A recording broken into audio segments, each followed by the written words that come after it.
We're running a little bit behind schedule, so I'm going to go straight into welcoming Frank Curran, the Chief Executive of Wicklow County Council, who is just going to say a few words before introducing our next presenter, Jason Ullrich, and is going to talk about demonstrating the increasing use of drones by local authorities. So over to you, Frank. Okay, thanks, Nolene. Can you hear me? Yes, okay, we can. Minister, Chair of NOAC, Michael McCarthy, colleagues. Today's presentation is an example of innovation, creativity and best practice in the civil defence area. The civil defence, of course, continue to be of huge assistance to local authorities and Garda Síochána, the fire service, the Coast Guard and to the entire community.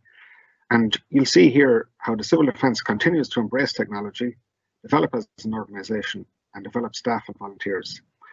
And in my view, it's an example of volunteering and active citizenship at its very best. Certainly here in Wicklow, they've been invaluable in terms of the community called COVID-19 response, being involved in Meals on Wheels, shopping for isolated members of the community, etc. We have 60 volunteers at units located in Greystones, Baltinglass, and a newly created unit in Arklow. And civil defence has the capability to deal with a variety of situations: missing person search, drone operations, which we'll see here, flood response and other weather-related emergencies, swiftwater rescue capabilities. And it supports the community by offering first aid and support at various events, from small community events to larger events such as the Bray Air Display and the Round Ireland Yacht Race. Jason Ullrich is currently our Civil Defence Officer. He's originally from Australia, where he has been engaged in emergency response since 1993, including in the military and civilian areas. He's a career firefighter and has been responsible for developing and running emergency response teams, mines rescue teams within Western Australia. Prior to starting with Wicklow Civil Defence, he was the Superintendent for Emergency Services in Oyo Tolgai in Mongolia. So I'll hand you over to Jason. Thank you, Nolene.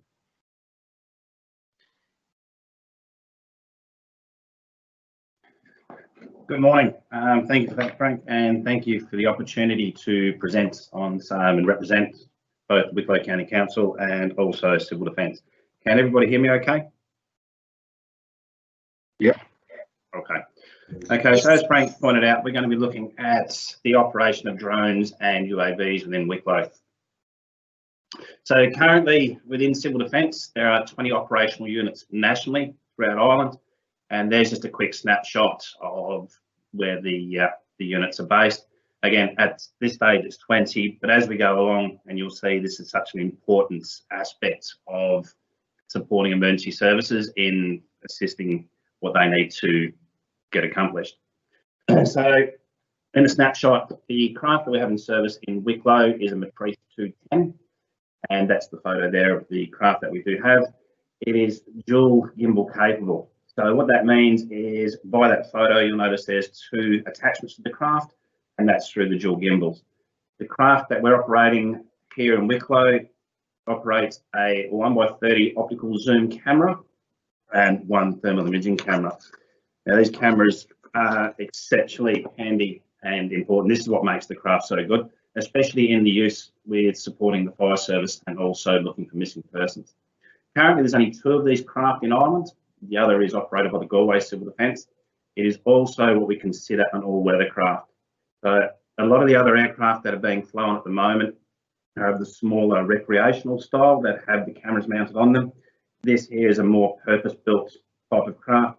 So it's also a bigger craft, which means in adverse weather with rain or wind, we can still fly this aircraft. The pilots that we have here in Wicklow, we've got 3 certified drone pilots. They are qualified under the Irish Aviation Authority through their training and their qualifications. This is all run through our technical department, which is based in Phoenix Park.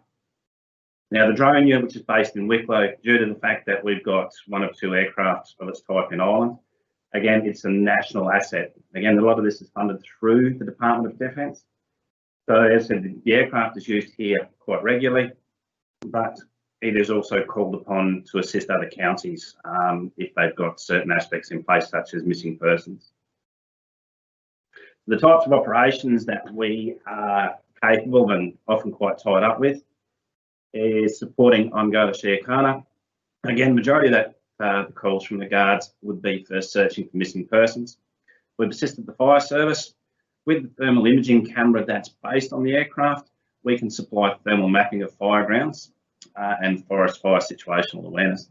Again, these are only two small aspects that can be used by this craft of the fire service. Again, with the thermal mapping of fire grounds, this enables the on-scene commander or the station officer to map where your potential hotspots are. So it gives them sorry about a memory blank.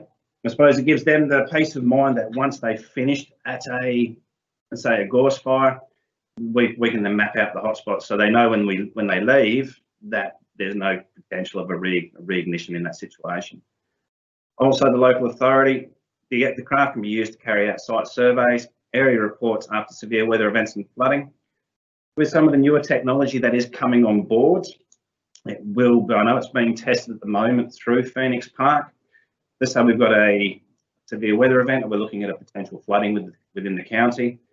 The new technology that's being looked at this current stage is we can deploy the drone unit to an area of concern, put the craft up, and then do a live feed of what's being seen on the ground back to the Emergency Management Committee based at the county buildings. It can also be used by the Coast Guard and has been in the past to assist in the missing persons offshore.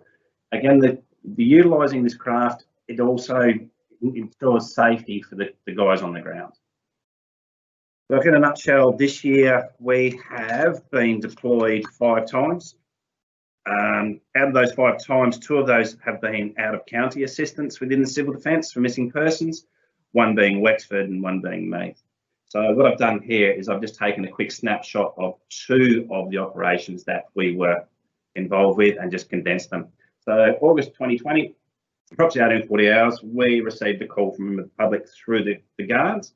For us to be activated, it either has to be through the guards or it comes through the technical unit in Phoenix Park if we need to go out of county.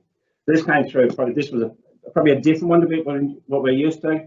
Again, as it says here, member of the community phoned in relation to a horse that they were concerned about that had gone missing, and it was believed to be an inaccessible area. We've deployed the drone unit. We did locate the horse. We did try and get the vet to the horse, but where it was determined that we needed to activate the Coast Guard with their vertical rescue team. As you can see by that top photo, that's the rescue team putting their member and the vet down to where the horse was. And if you look at the bottom photo, you'll see that's the thermal imaging. You'll see there's the larger area of heat, which is just below, is how we located the horse. And then the little smudge just above it, that is the vet and the technical rescue officer going in. Again, it enhanced and increased the safety of the guys on the grounds, and it made it very easy to finish the job. Also, it's 10:22. We were out with we assist the Wicklow Fire Service at a gorse fire at Sugarloaf Mountain. Again, where the teams were situated and where the trucks were situated, this gave invaluable. My apologies. It gave the station officer a firm view of the fire grounds. And as you can see, the top part is thermal imagery, and this was requested by the Chief Fire Officer that we could capture some of this and pass it on to them for further training references. So you'll see the majority of the thermal imagery is your gorse fire and the fire ground. Now, be aware, the fire is actually out in this imagery, so you can see the potential of hotspots. And then you'll see just off to the face of that fire, there's 2 or 3 little dots. They're the firefighters. Again, by deploying this technology, we are increasing the safety of people on the ground. So they're just a snapshot of 2 of the operations that we've been involved with this year. I know this has been raised quite a bit in the past within GDPR. As it says here, the data protection impact assessment allows us to identify the risks of GDPR non-compliance. The way we mitigate our risks here within civil defence is that we have a drone policy.